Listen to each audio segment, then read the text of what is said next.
aquí. Amén. Y lo que nosotros debemos mirar en este texto es el tiempo profético en que se está hablando. Por tanto, mi pueblo sabrá. Amén. ¿Tiempo qué? Tiempo futuro. Mi nombre por esta causa en aquel día. Por tanto, coma. Por lo consiguiente, por lo que venimos hablando, por lo que venimos diciendo, por lo que está debidamente profetizado con respecto a la gloria futura de Sión. Porque si leemos el capítulo 52 de Isaías, precisamente está hablando es de esa gloria venidera para Israel. Por eso dice, por tanto, mi pueblo sabrá mi nombre por esta causa en aquel día. De tal manera, hermanos, que al hablar o enseñar sobre la unicidad de Dios es bastante, pero bastante largo. Como decimos comúnmente, mucha es la tela que hay que cortar de esa temática. Y podemos decir en esta noche que quien por la gracia del Señor incursiona en esta enseñanza, en esta doctrina, hermanos, llega a partir con el Señor y aún no termina. Prácticamente, ¿por qué? Porque la enseñanza y la doctrina con respecto a la unicidad de Dios es tan infinita como el mismo Señor de la gloria. Solamente podemos, como comúnmente decimos, introducir la planta de nuestros pies en un mar de tanta profundidad como es la doctrina de la unicidad. Entendiendo que la doctrina de la unicidad es la columna vertebral de la iglesia. Amén. Y precisamente fue en ese momento crucial en la historia contemporánea de la iglesia, en el gran y poderoso avivamiento que tuvo su curso en el año 1900, donde el Señor, por su gracia, a un grupo de hombres le reveló su nombre. Amén. Echando por el suelo una doctrina tan pagana como es la doctrina de la Trinidad. Por eso, hermanos, a nosotros se nos conoce como unicistas, no unitarios. Unicistas, que quiere decir único, calidad de único. ¿Por qué? Porque nuestro Dios es único. Amén. Es único. Eso no tiene, hermanos, torcedura de ninguna clase. Él es único. Por eso, hermanos, en la temática que vamos a desarrollar en este mes, miércoles y jueves, con la ayuda del Señor, vamos a tratar acerca sobre lo que es la revelación del nombre de Dios de acuerdo a los nombres compuestos de Él mismo. Amén. Y algunos otros tantos puntos más, como es, hermanos, el poder de su nombre. Porque lo que se pretende es llevar a la iglesia a conocer que el mismo Jehová del Antiguo Testamento es el mismo Jesús del Nuevo Testamento. Amén. Por eso aquí claramente, y de acuerdo al texto que acabamos de leer, mi pueblo sabrá mi nombre por esta causa en aquel día. Porque yo mismo que hablo. ¿Y quién está hablando? ¿Quién está hablando? El Dios eterno. Que en este momento, hermanos, y dentro de la introducción al estudio, lo conocemos como Jehová de los ejércitos. Dice, he aquí, estaré presente. Por eso, hermanos, dentro de esta temática de la unicidad hay un tema muy importante y es el tema de el misterio de la encarnación. Amén. El misterio de la encarnación. Y lo vamos a mirar dentro de esta enseñanza. Isaías capítulo 52, verso 6, nos lleva, hermanos, a Éxodo capítulo 6, verso 3, donde encontramos al Señor de la gloria hablando con Moisés y le está declarando acerca sobre lo que es también su nombre. Amén. Mire lo que allí dice. Y habló Dios a Moisés y le dijo, yo soy Jehová. Amén. Y yo me aparecí a Abraham, a Isaac y a Jacob como Dios Todopoderoso, mas en la manifestación de mi nombre Jehová no me di a conocer a ellos. Y eso es lo que vamos a hacer en este estudio, que a través de la enseñanza, hermanos, el Señor nos vaya corriendo el velo. Amén.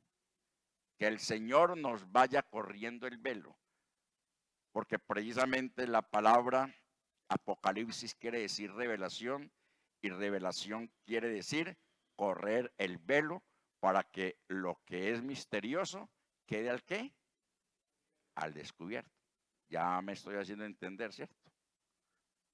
Ahí miremos la trascendencia de este tema. La manera como el Señor viene revelando su nombre. Y si nos vamos, por ejemplo, a Colosenses capítulo 2 y el verso 2, allá en la versión que nosotros siempre utilizamos, encontramos lo siguiente: para que sean consolados sus corazones, unidos en ¿qué?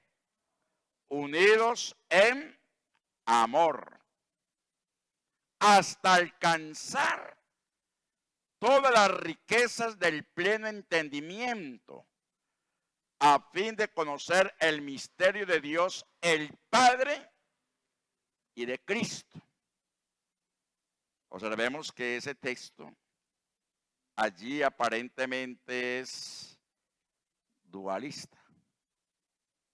Y ahí es donde uno tiene que aprender a leer y a escudriñar. Hoy estuve en la mañana leyendo, escudriñando, e encontré una cantidad tremenda de perlas que yo en los años que he estudiado la unicidad, la he enseñado.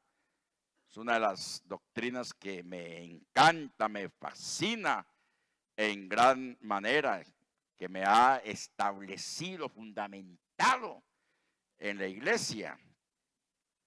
Y sabemos de que en la historia de la iglesia, en lo que concierne a la deidad, tenemos, hermanos, dos corrientes tremendas.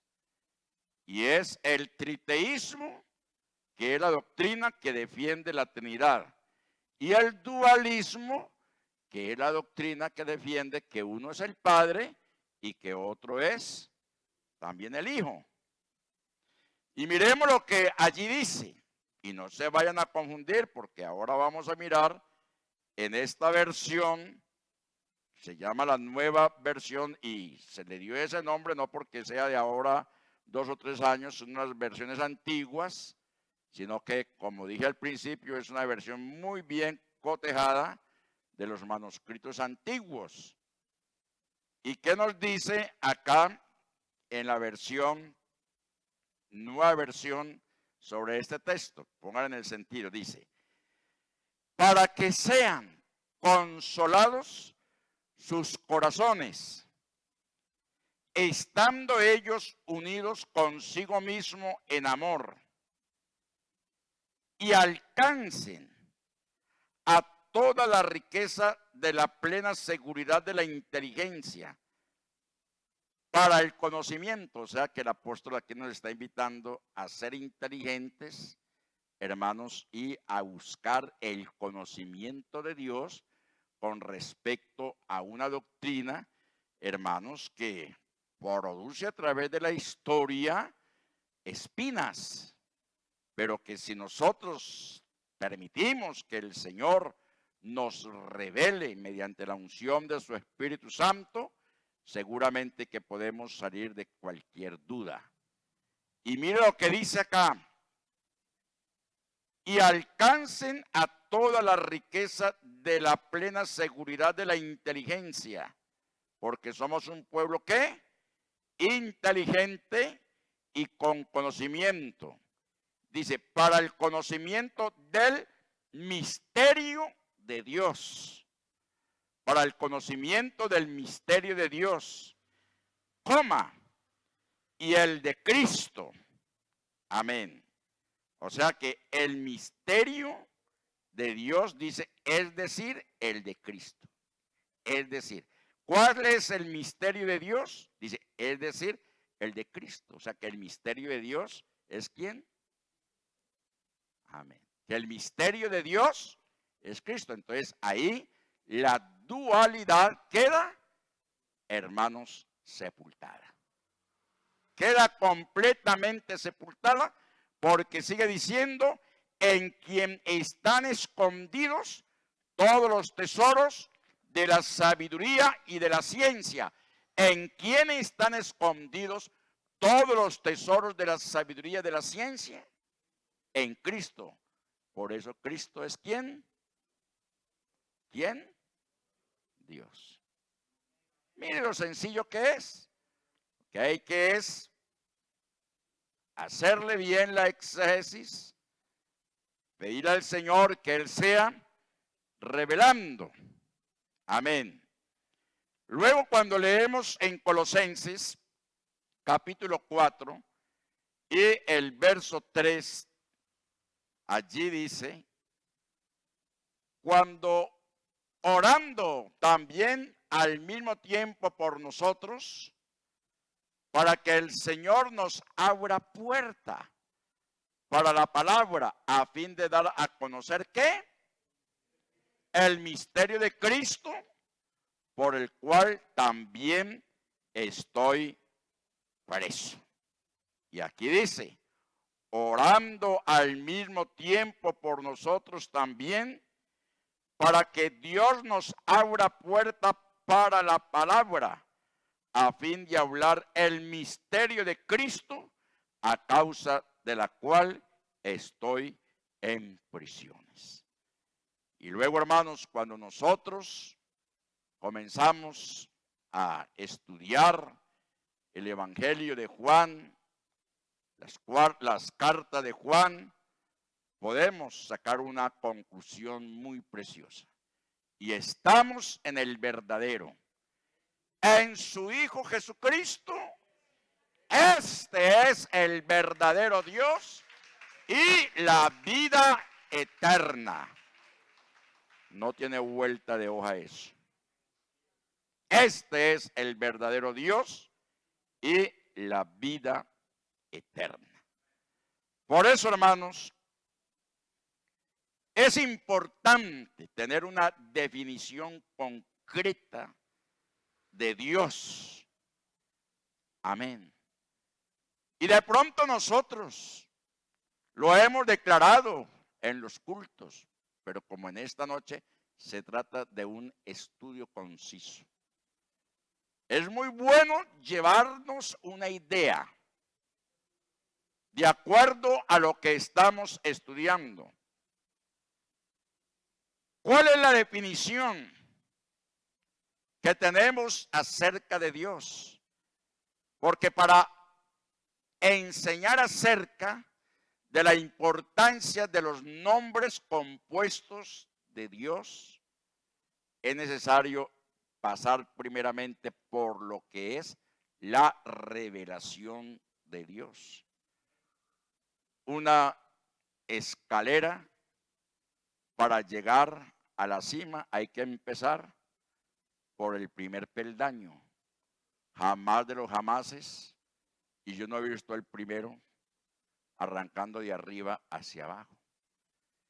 Y ese primer peldaño lo encontramos en el comienzo mismo de la escritura en Génesis capítulo 1 y el verso 1. ¿Qué nos está diciendo allí? Amén. ¿Qué nos dice? En el principio creó Dios ¿qué? Los cielos y la tierra. Amén. En el principio creó Dios los cielos y la tierra. Y sabemos nosotros que cuando se habla del principio, esa expresión no tiene orden cronológico. Ni está en el tiempo, ni tampoco en el espacio. Amén. Es un principio en la eternidad, en la aciedad de la existencia de Dios por sí mismo. Amén. Por eso, hermanos, la definición que podemos dar de aquel que en el principio y de acuerdo al verso 2 del mismo capítulo 1, nos enseña diciendo, y la tierra estaba desordenada y vacía, y las tinieblas estaban sobre la faz del abismo, y el Espíritu de Dios se movía sobre la faz de las aguas. ¿Cuánto damos gloria al Señor?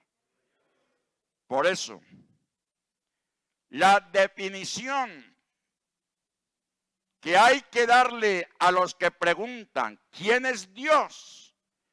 Es muy clara. No hay sino un solo Dios. Amén. Vivo y verdadero. Infinito en su ser y perfección. Espíritu puro. Invisible. Sin cuerpo. Partes, inmutable, inmenso, eterno, todopoderoso, sapientísimo, libre absoluto, que hace todas las cosas según el consejo de su voluntad. Cuando él tiene que jurar, ¿jura por quién? Por sí mismo, porque no hay otro mayor por quien jurar. Siempre se jura por alguien que sea que mayor, pero no hay otro mayor. Cuando él tiene que jurar, jura por sí mismo, porque así lo dice la Escritura. Y de acuerdo a lo que nos está diciendo, según el consejo de su voluntad. Amén. Que es inmutable para su gloria. Es amoroso, benigno y misericordioso, paciente, abundante en verdad y bondad. Oiga esto tan importante, que la experiencia que nosotros mismos hemos vivido, porque aunque usted y yo seamos infieles, Él permanece ¿qué? Permanece fiel y perdona también todas nuestras iniquidades. Amén. Porque ese es su carácter. Ayer nomás estábamos escuchando una enseñanza preciosísima acerca del carácter de Cristo. Y precisamente aquí estamos en esta noche hablando de algunas partes de ese carácter de Cristo, porque Cristo mismo es ¿quién? Dios. Dice, la transgresión y el pecado Él la perdona, galardonador de todos los que le buscan con diligencia. Amén. Y sobre todo muy justo y terrible en juicios, que odia todo pecado y que de ninguna manera dará por inocente al culpable. Ese es el Dios a quien usted y yo adoramos, alabamos y también glorificamos. Y lo sentimos en lo más profundo de nuestro corazón. Observemos esa introducción misma que allí se está haciendo, porque lo que acabamos de decir precisamente son las mismas características de ¿quién? Del Señor Jesucristo. Amén. Ahora, es la definición que podemos hacer acerca de nuestro Dios. No hay que enmarañarnos con explicaciones filosóficas y una gran cantidad de argumentos que la gente de pronto se ha inventado. Basta, hermanos, con mirar lo que es la obra de la creación. Cuando veo los cielos, obra de tus manos, el firmamento y todo lo que en ello hay, digo, ¿qué es el hombre? ¿Para qué? Para que tengas de él memoria, y el Hijo del Hombre para que lo visites. En segundo lugar, la naturaleza de Dios, que eso es muy importante considerarlo por la Escritura. ¿Qué dicen ustedes? ¿Cuál es la naturaleza de Dios? Y es un texto, hermanos, que siempre lo estamos transmitiendo cuando hay enseñanzas sobre la adoración. La naturaleza de Dios, el mismo Señor Jesucristo, siendo Dios hecho hombre, Él la expresó a una mujer. Dios es espíritu. Esa es la naturaleza de Dios. Dios es espíritu. Dios siendo espíritu, hermanos, es que incorpóreo. Un espíritu no se puede ver, es incorpóreo. La palabra es incorpórea. Usted no puede venir aquí y a la medida que estoy hablando, ¡pum!, tratar de echarle, es incorpórea. No se ve, pero que, hermanos, se siente, se escucha. Amén. Y Dios es espíritu, incorpóreo, invisible, sin sustancia material, sin partes físicas o pasiones, y en consecuencia libre de todas las limitaciones temporales. A nosotros nos limita, hermanos, el tiempo y el espacio. ¿Por qué nos limita el tiempo y el espacio? ¿Cuál es la razón? ¿Por qué? Porque tenemos un cuerpo. ¿Sí ve? Usted está ahí sentado, yo estoy aquí parado. Pero, hermanos, estoy limitado a estar sentado, a estar parado. Pero no puedo estar por allá en Estados Unidos, ni en las bellas islas de Hawái. No. Pero mi Dios está en todo lugar. Amén. ¿Por qué? Porque Él es espíritu y Él no tiene esas limitaciones temporales. No las tiene. Por eso el Señor Jesucristo, quien es Dios hecho carne, lo aclaró cuando le dijo a la mujer samaritana, cuando ella trató, hermanos, de acorralarlo con el asunto religioso, porque allí en esa entrevista que el Señor Jesucristo tuvo con la mujer samaritana, hubo una situación de carácter étnica, hubo nacionalismo, hubo religiosidad, étnico. ¿Cómo es posible que usted siendo samaritano me pidas de beber a mí agua? Que tú siendo judío, perdón, me pidas a mí de beber agua, que soy mujer samaritana. Ahí estaba acudiendo a su etnia. También estaba acudiendo a su nacionalismo. ¿Acaso no sabes tú que judíos y samaritanos no se hablan entre sí? Y luego entonces la mujer habla acerca del lugar de adoración. Llegará el tiempo, el momento en que ni en el monte Gerizim ni en el templo se adorará. ¿Por qué? Porque Dios es espíritu y está buscando adoradores que le adoren en espíritu y en verdad. O sea que allí la mujer le estaba dando a conocer la naturaleza de Dios. Amén. Algunos se han perturbado comparar esta declaración con ciertas expresiones del Antiguo Testamento que hablan de, porque en muchas ocasiones allí es donde se entra el problema de la duda de algunos hermanos. Pero ¿cómo la Biblia, hablando acerca de Dios, habla de los ojos de Dios, que habla de los pies de Dios, que habla del corazón de Dios, que habla de las manos de Dios? Y entonces ahí entran prácticamente en una especie de ¿qué? De balanceo. Si Dios es espíritu, entonces ¿por qué allá en los Salmos especialmente encontramos una serie de textos que nos habla acerca de algunas características de Dios en el aspecto humano? Entonces Dios es humano, pero no es así. Hay textos que hablan acerca de los brazos de Dios.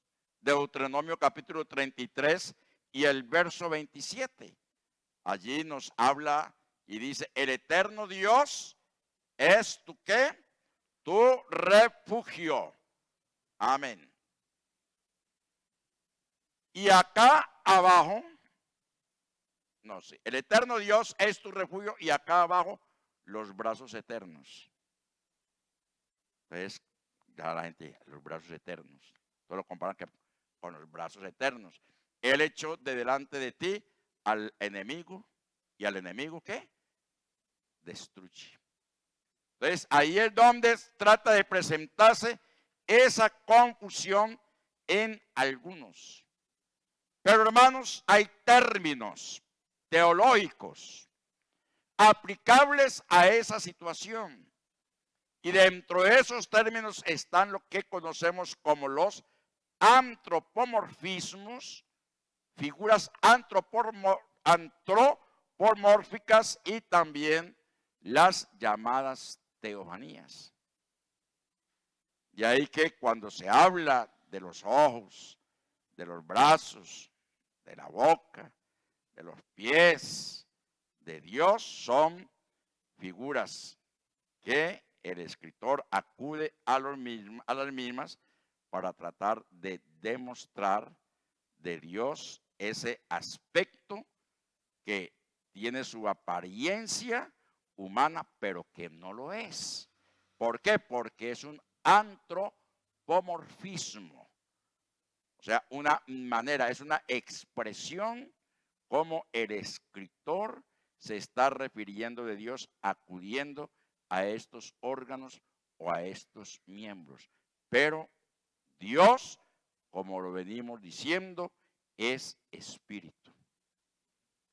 Uno de los antropomorfismos de Dios y con largo tiempo de existencia en el momento fue el caso de ¿quién?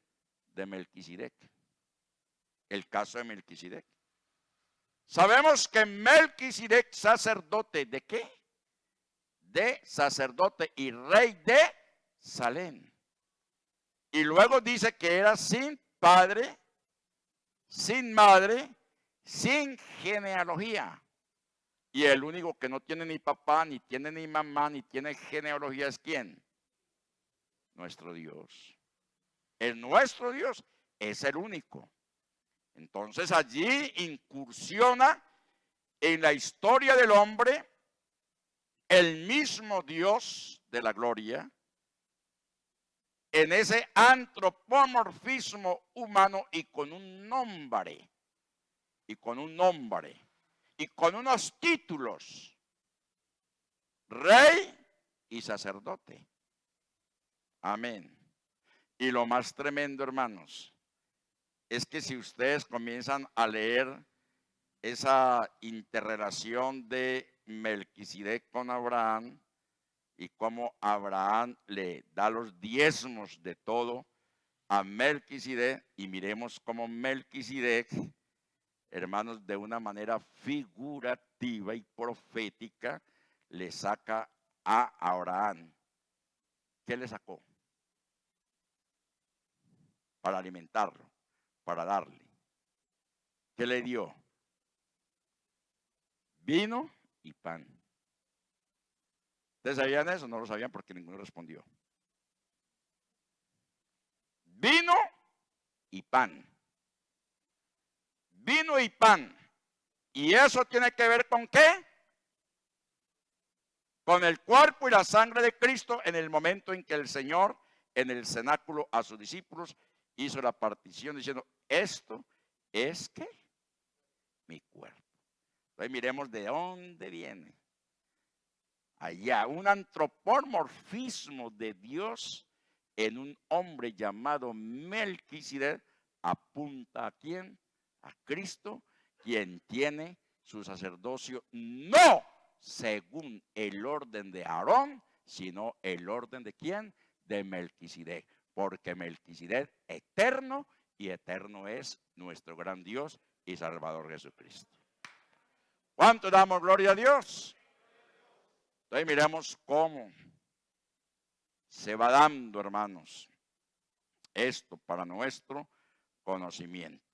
Entonces no se pongan, hermanos, a claudicar. Ay, pero es que, ¿cómo así? Si Él es espíritu, entonces, ¿por qué habla de ojos? ¿Por qué habla de boca? ¿Por qué habla de oídos? ¿Por qué habla de manos? ¿Por qué está hablando de pies? No. Ya sabemos que es una figura existente dentro de la teología donde Dios tiene esas manifestaciones. Y cuando se habla de una manifestación más temporal es la teofanía. La teofanía, que conforme en el momento apareció, también desapareció. Y hay varios textos y varias experiencias. El caso cuando llegaron los 3 varones donde Abraham, llegaron los 3 varones y resulta que uno de ellos, ¿quién era? Era el Señor. Amén. Y así sucesivamente, eso lo vamos a mirar más adelante cuando lleguemos a lo que son las teofanías. Entonces, sin embargo, estos términos no son más que expresiones antropomórficas.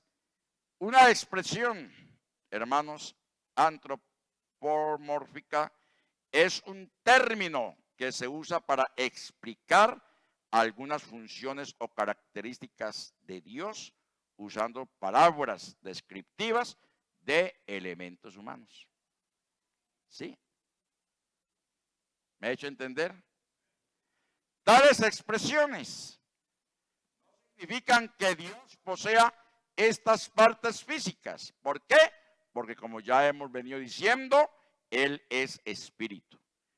Más bien, significan que ya que Dios es espíritu y eterno, es capaz de ejercer exactamente las funciones por estas propiedades físicas del hombre que él mismo ha creado.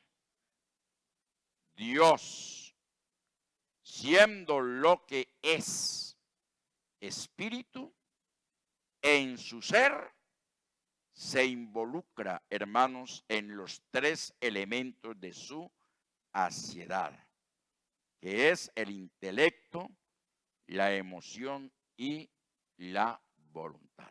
Son características de Dios.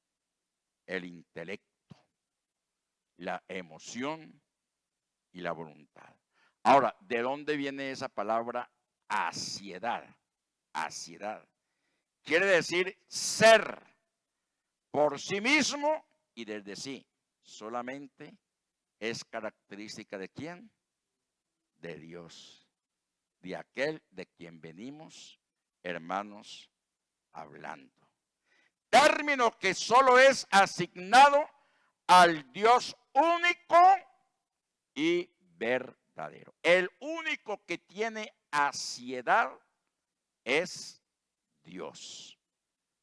Amén. ¿Por qué? Porque Él existe por sí mismo y desde sí mismo. Por eso, lo que estábamos diciendo allá en Génesis 1:1, volvamos nuevamente allá a ese texto, que por cierto es muy claro y de donde hemos empezado. En el principio creó Dios los cielos y la tierra. La existencia de todos los demás seres depende de Dios. Amén. ¿Por qué? Hermanos, por Él han sido creadas todas las cosas. Y hay, hermanos, que para poder entender muy bien lo que es la revelación de Dios, como decíamos al principio, hay que comenzar a escalar por el primer peldaño. Amén. En el principio, el primer peldaño, creó Dios que los cielos y la tierra. También, hermanos, Él destruye. Conforme crea, también ¿qué? Destruye. Eso está dentro de lo que es, hermanos, su carácter, su providencia. Génesis capítulo 18 y el verso 20. Miremos lo que allí nos está diciendo. Entonces Jehová le dijo: por cuanto el clamor contra Sodoma y Gomorra se aumenta más y más, y el pecado de ellos se ha agravado en extremo, sigue diciendo, descenderé ahora y veré si han consumado su obra según el clamor que ha venido hasta mí, y si no, lo sabré. Y se apartaron de allí los varones y fueron hacia Sodoma, pero Abraham estaba aún delante de ellos. ¿Y quién le impide a él, en su divina providencia, hacer lo que a él bien le parece? Nadie. Nadie le impide. Determinó hacer esto, él entonces lo hace. Todos conocemos muy bien el acontecer cuando él mismo se arrepintió de haber hecho al hombre sobre la faz de la tierra la iniquidad, la maldad había tocado fondo y determinó destruir la tierra. Pero a pesar de todo ello encontró a un hombre que justo, que andaba rectamente delante de él. Todos conocemos el nombre de ese personaje, Noé. y dio la oportunidad para que esa generación antidiluviana tuviese unos años más de vida. Pero ¿qué pasó con esa generación? No se arrepintió. ¿Qué pasó también con la intervención de Abraham en ese momento de intercesión que se bajó creo que hasta 10 y no había ni siquiera 10? Entonces ya lo odio, no, pues para qué, aquí ya todo está perdido. Ya sería realmente una insistencia que no vale la pena, porque escasamente yo y mis dos hijas y la mujer, que la mujer siempre mantuvo el corazón allá en Sodoma. Todos sabemos muy bien la historia, la situación. Lot se había congraciado con las costumbres de aquella ciudad y allí vemos cómo Dios determinó destruir. Y el mismo Señor Jesucristo, quien es Dios, bendito por los siglos de los siglos, en los días de su ministerio, claramente Él lo dijo, que esta generación estaría viviendo esa época como los días de ¿quién? De Noé, como los días de Sodoma, como los días de las ciudades impías. Por eso lo que estamos, hermanos, viendo y nos está tocando, esta leve tribulación para muchos de nosotros, porque la iglesia no entrará a la gran tribulación.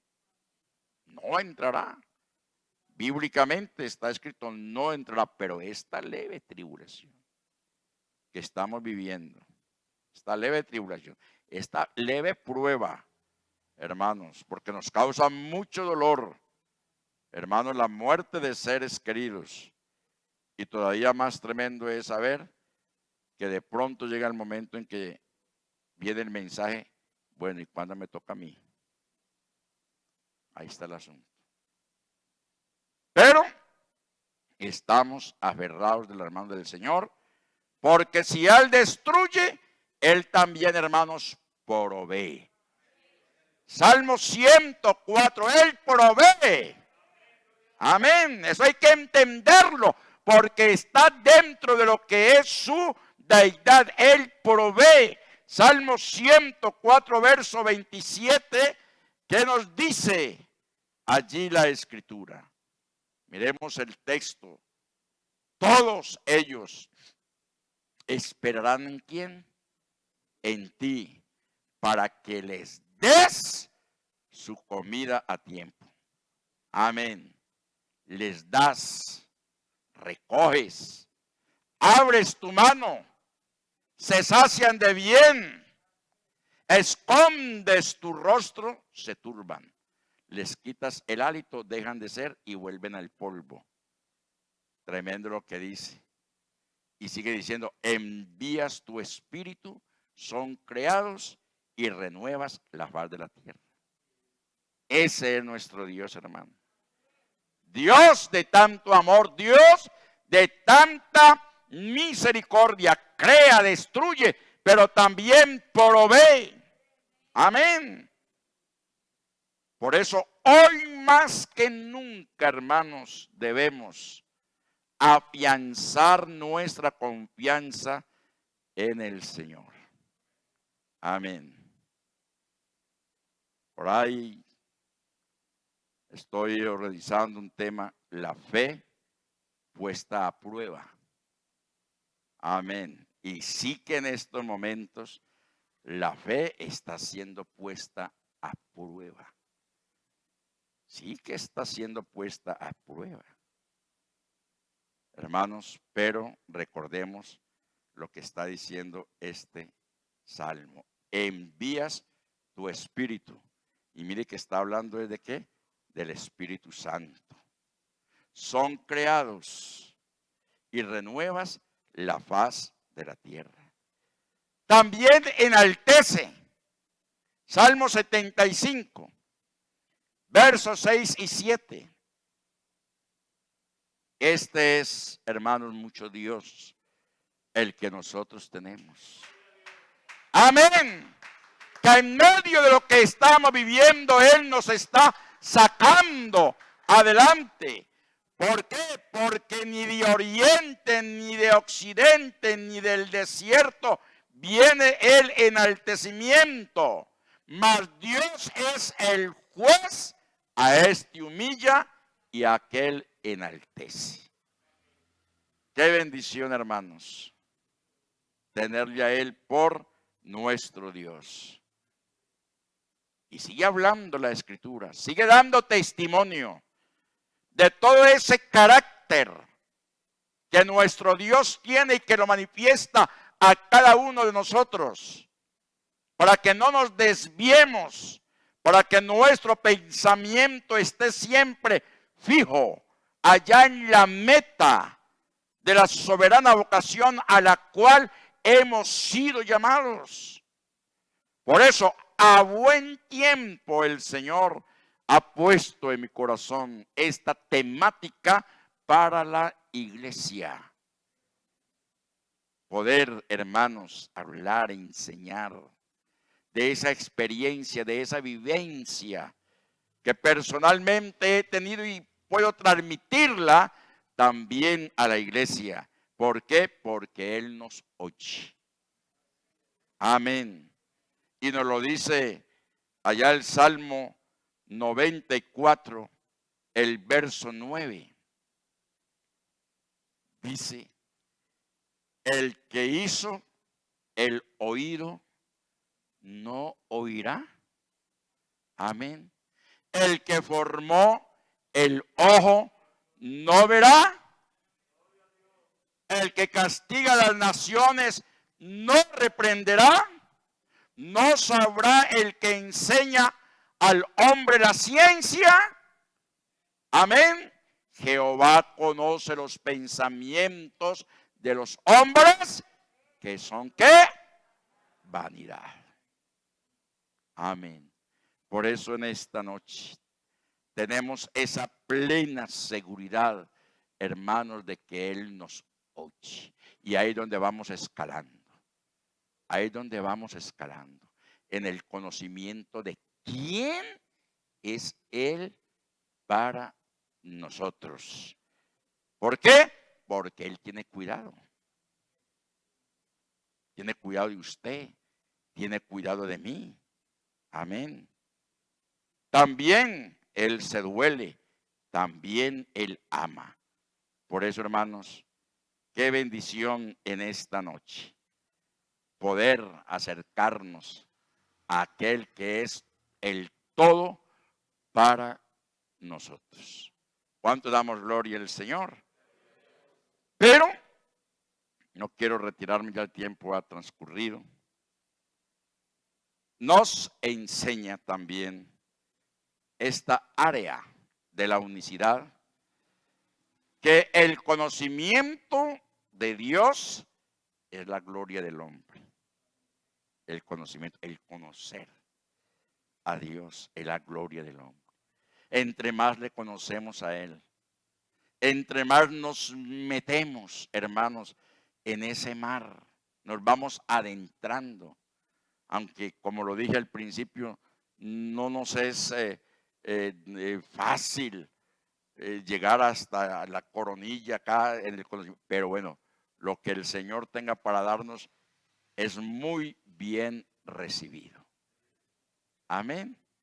Entonces, observemos allá en Jeremías 9, 23, 24, cómo el Señor en esta noche nos exhorta, aconseja, amonesta sobre la importancia de tener más conocimiento acerca de Él.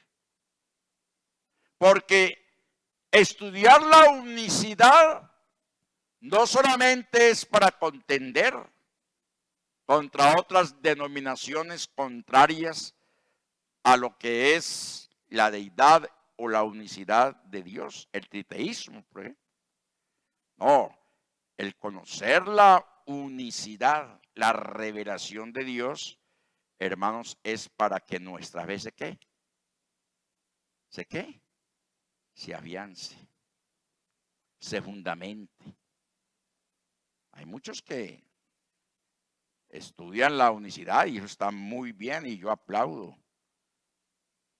Cuando hay toda esa capacidad y poder coger doctrinas que son contrarias a la palabra, pero es mucho más importante conocer lo que era revelación de Dios, como lo vemos inicialmente, lo hemos venido estudiando hasta este momento. ¿Para qué? Para nuestro crecimiento moral y espiritual. Por eso dice en Jeremías capítulo 9, verso 23, así dijo Jehová, no se alabe el sabio en su sabiduría, ni en su valentía se alabe el valiente, ni el rico se alabe en sus riquezas, mas alábese en esto el que se hubiere de alabar.